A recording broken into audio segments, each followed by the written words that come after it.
We got that Friday feeling, baby. The NHL's abuzz with all the fantasy news that's impacting your squad, and we're breaking it all down. On today's episode of the Locked On Fantasy Hockey Podcast, Matthews 50 piece, what is going on with Freddie Andersen, and how about Mark Stone's latest injury? We're going to talk about all of it on today's show.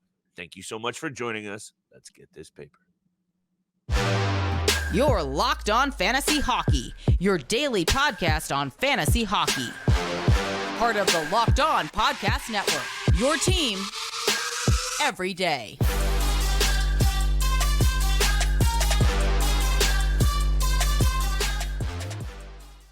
What is going on, everybody? Happy Friday and welcome back inside the lab to your daily source for fantasy hockey news. It's the Locked On Fantasy Hockey Podcast. Shout out to the everydayers. Shout out to everybody making us your first listen every single day. Steele and I couldn't be doing it without y'all, and that's why we're back, baby, doing everything and covering everything that you need to know that's affecting your fantasy squad. Freddie Andersen, Steele. This is a good story. Not a ton of fantasy impact yet, but it's a chance to talk about a player that could have impact down the stretch if he does return. We're going to talk about the Hurricanes as well. Speaking of which, Joseph Woll, much closer to a return and impact on your squad should you be owning him. Auston Matthews, 51 goals. We got to talk about it. And speaking of which, Mark Stone's injury. We'll break that down. Friday's 3-game betting board. Today's episode will be super short, my friends, but not short on the fantasy take Steele. Freddie Andersen, it's just good to see a guy after 3 months, the blood clotting issues, just to see him back on the ice. And I'm telling you, already this team is cooking right now. This is going to do good things for their morale, and just having him back around the club for his team that is 8-2 in their last 10, Steele, can't help but feel good things going on in Carolina right now. Yeah, it's honestly just very exciting to hear this. And, it's still probably a long way before we see him in game action. And because of such a serious thing going on in his life. Yeah. But it's just exciting news for Frederik Andersen and for us, because we've watched Frederik Andersen with the Toronto Maple Leafs for 5 years. And we know what he's capable of. We know what he's capable of with the Carolina Hurricanes. Sure. But so, yeah, for me, it's just really exciting news. And, I couldn't be happier for him that he's back on the ice and he's practicing a little bit. Yep. And again, like he's still probably a little bit of ways to getting into game action. But when he's playing with the Carolina Hurricanes and he's playing the hockey, it's a great thing, because, we don't know how much longer he's going to be in the NHL. He is 34. He's 34. He's going to be 35, Sure. in 150 days. So you don't know how long, especially after something like this pops up in your career. So It's just great to see him back in action. And with the Hurricanes sitting where they are in that Metro Division, 6 points back, Steele, this is actually huge news because, like I said, look, Spencer Martin and Kochetkov are not exactly the duo that I think Carolina envisioned heading into the postseason push. No. So we know Ranta will be nearing his return over the next week or so. But Andersen even being close to the team is just good news. And I think if they actually do get him back, they're going to give him every opportunity to take that number one reign back, because, look, Ranta has had his up and downs this year. Kochetkov is the goalie of the future, but maybe he's still a year or so away to actually take those reins. He's been a little bit better over the last little while, but this just speaks volumes to how good this Carolina Hurricanes team is, Steele. They allow the least shots on net per game in the NHL. No other team is stingier. Almost 25 shots per game a night. In today's NHL, that's a crazy number. We don't need to talk about this anymore, because until he comes back, we'll have it covered. But today's episode, short and sweet. We got a lot more to talk about, including right away, Steele, Joseph Woll. And there isn't a ton here, and we'll talk about Matty after the break. But before we get there, just quickly with Joseph Woll, because I'll say this is my take. 8-5-1 this season before going down with that ankle injury. Obviously, he's been gone since December, I believe, something like that. Yeah. And that's a serious injury to deal with. So maybe it's been almost 3 months. Yeah, almost 3 months. So I'll say this. The way he came into that Tampa Bay game right at the start of the year, Samsonov got pumped for like a third game in a row, and they finally just went to Woll in the middle of the game, and he brought them back, and they won a big game against Tampa.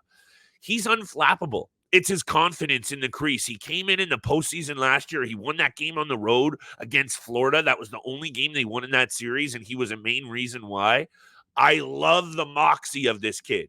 And if there's a time to have a goaltender that isn't flappable and can do what the Maple Leafs need the most, Steele, say it with me, make that big save. The Leafs are a victim of getting dusted after building a big lead because their goaltenders can't make that big save. Joseph Woll is a big save goalie, and him nearing return means good things for fantasy GMs because he's immediately becoming a number one option, in my opinion. And number two, the Maple Leafs need him so very badly because as much as they have 5 wins in a row, check out Ilya Samsonov's save percentage over those 5 games, all south of 900 against bad teams. Yeah, for me, I'm honestly kind of surprised that Joseph Woll's been out for this long. I didn't think he would be out for over 3 months. And, you know, maybe I was duped a little bit when I was doing some research about his injury because I thought he'd be back, you know, end of January, you know, mid-February at the latest. Sure.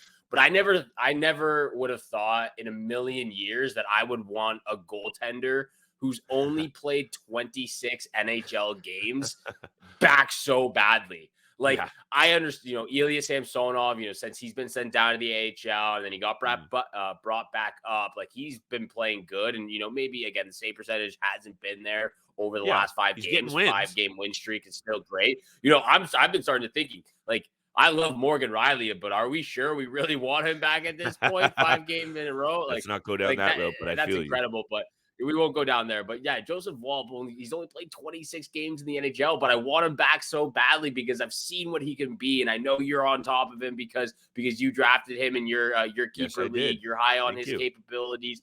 And just again, 26 games into the NHL, but you know, first year he played 4, he had a 911 save percentage. Second year he played 7.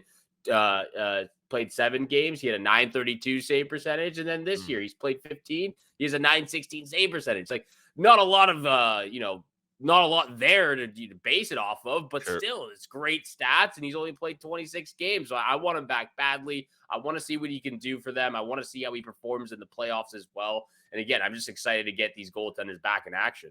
Hey, you see the hue of the screen behind me. Obviously, we're excited to get Joseph Woll back, but that's not going to hide the fact that he still has to play behind the patchwork blue line that the Toronto Maple Leafs employ. They are not a Stanley Cup caliber lineup, Steele, but that doesn't mean they can't go into the playoffs and make some noise. So, like I always say when people ask me on my Toronto Maple Leafs fandom, talk to me on May 1st, but we're going to talk about Auston Matthews right around the break very quickly because now this is getting into historically good things, Steele.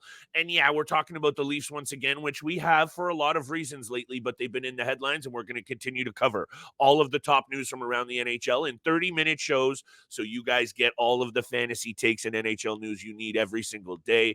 Today's episode is brought to you by our friends at Indeed. Make sure if you need a hire, you need Indeed. Indeed is your matching and hiring platform with over 350 million global monthly visitors, according to Indeed data, a matching engine that helps you find quality candidates fast. One of the best things about Indeed is that it makes all the hiring in one place so easy. All you need to do is make sure you are leveraging over 150 million qualifications and preferences every day. Indeed's matching engine is constantly learning from your preferences, so the more you use Indeed, the better it gets for you. Listeners of this show right now get a $75 sponsored job credit to get your jobs more visibility at Indeed.com/lockedon. Just go to Indeed.com/lockedon right now and support the pod by saying you heard about it on this show. Indeed.com/lockedon. Terms and conditions apply. You need to hire. You need Indeed.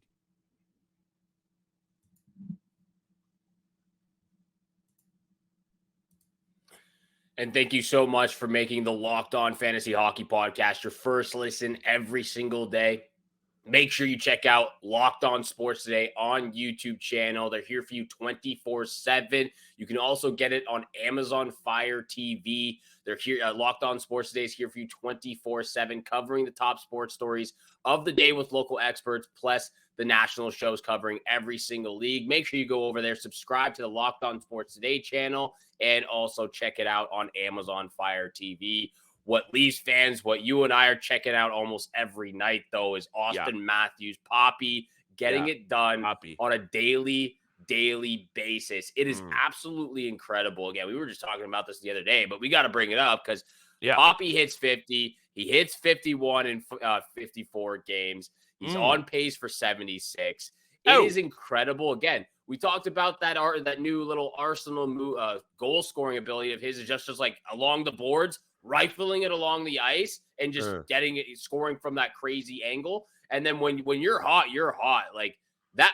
The second goal, his 51st goal, it bounced off his chest or his I don't even know what it hit off of, but when you're hot, you're hot. You can score from anywhere and from any body part, I guess. So it's absolutely incredible to see the history that we are witnessing from Auston Matthews right now. Auston Matthews is up to a tied for 5th in points.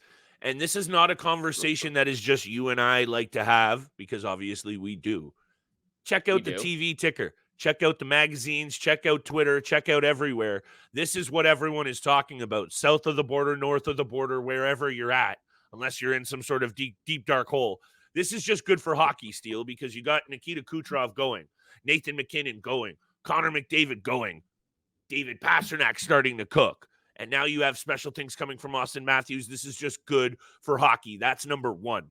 Number two, the other conversation that people continue to have, and we're going to keep this one short because you and I have talked all about Poppy, but this is what's happening with the Toronto Maple Leafs now. John Tavares value back up fantasy-wise. Peripheral pieces, I wrote about it this week for Dauber, Bobby McCann, Nick Robertson.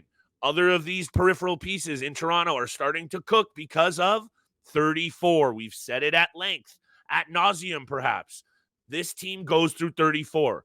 And think about it this way, and this is my last point because this is the main conversation. It's about that Hart Trophy, Steele. And if people don't start paying real attention to a guy who's already won it before in Auston Matthews, where would this Maple Leafs team be without Auston Matthews? They might be right in the gutter with teams like Ottawa and Columbus in the Eastern Conference. And I'm not just saying that for the sake of this point, because look at the MVP award, most valuable player to the team. You take Matthews away from this Leafs squad, they might be right there at the bottom of the barrel, Steele, and I think he deserves some real credit as being a true Hart Trophy threat once again this season. I think it has to. Well, he obviously is, and for good reason. It's it is very tough when you have the season that Nikita Kucherov and Nathan MacKinnon and even he's a dark horse still, but he deserves to be in the convo.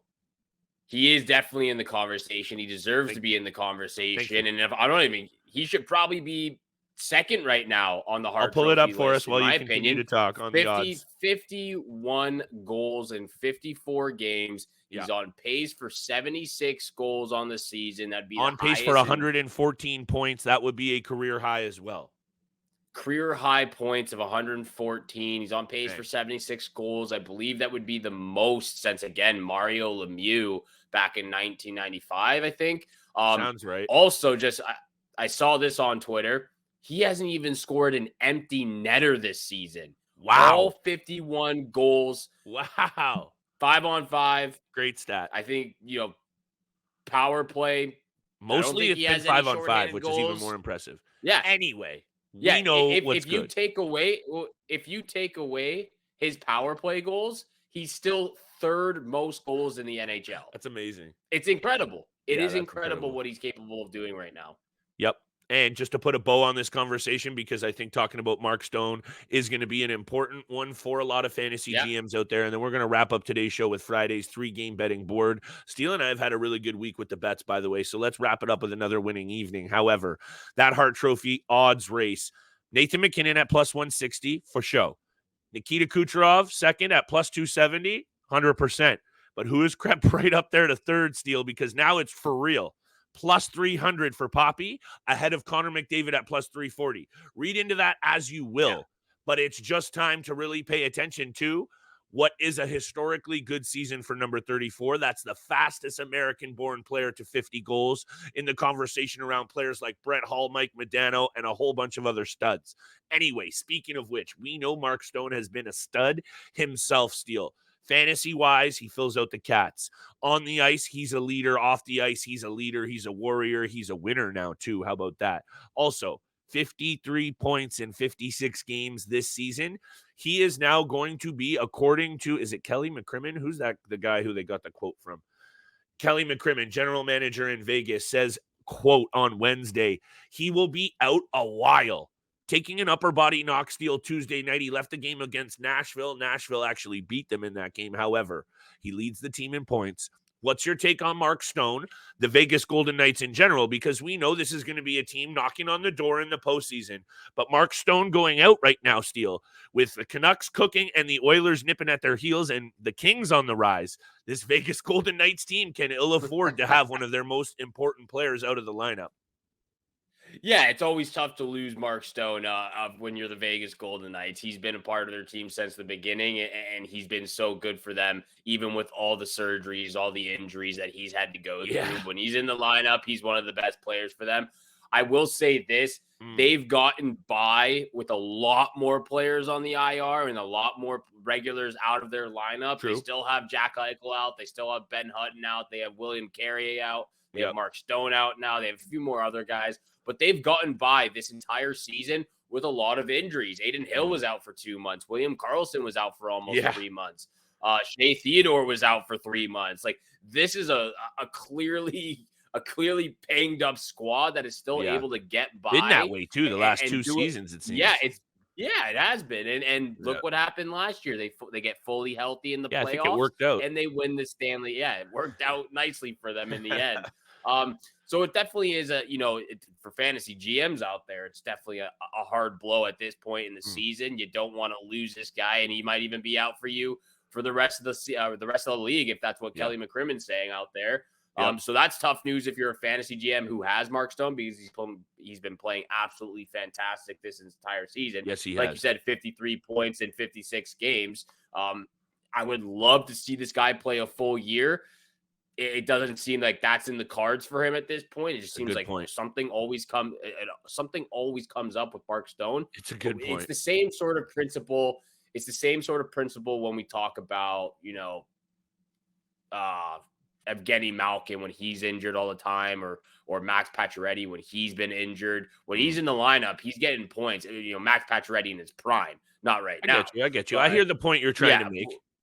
Yeah, when he's in the lineup, you're getting the most out of him. So it's always tough when you're a fantasy GM, and especially if you're in the playoffs, you're fighting for a playoff spot, and you lose this guy. Before we get to bets, I'll say this, 2 things. Number one, the Vegas Golden Knights hang their hats on their defensive play. And I think one of the reasons they've been able to get by with 5 or 6 goalies last season and key injuries this year to forward pieces is their blue line. That blue line is very well balanced. Alec Martinez, Pietrangelo, McNabb. We love Theodore. Even that last pairing, Whitecloud and Haig, that's a really tough duo to go up against.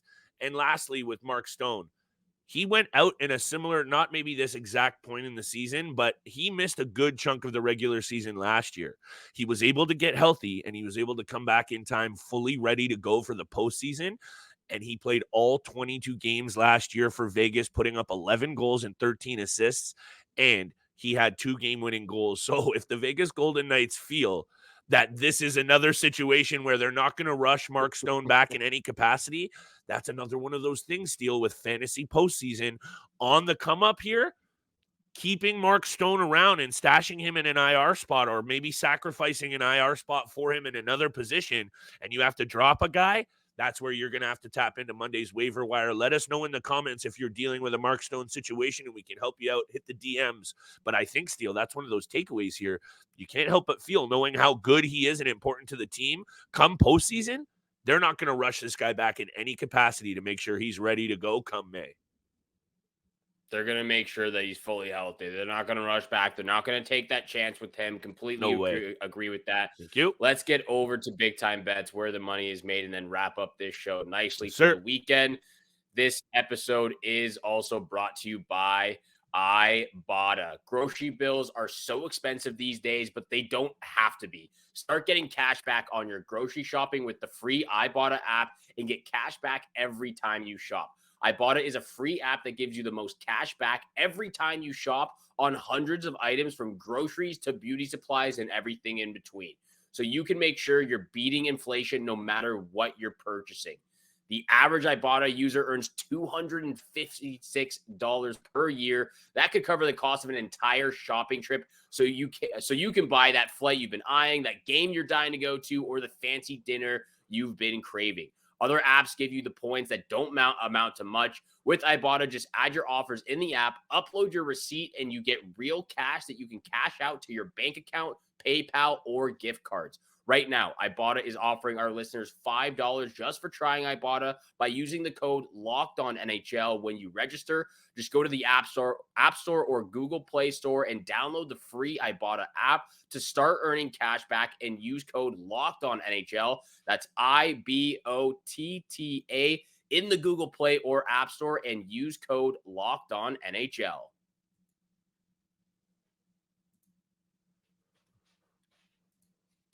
And thank you so much for making the Locked On Fantasy Hockey Podcast your first listen every single day. Continue to hit the subscribe, the follow button, leave a 5-star review. Appreciate all that love and support you show Flip and I Monday through Friday, 7 o'clock in the morning. Flip, big time bets. Let's try to rattle this off so we can get out of here, wrap this up for the weekend, and get everyone on the weekend vibes. 3 games on the schedule for Friday. What you looking at? Steele, this is one of those tricky little boards that I would suggest dialing back your wager on unless you've got some sort of sneaky suspicion on something that I don't see. However, something that I do see right off the bat is this Minnesota Oilers game.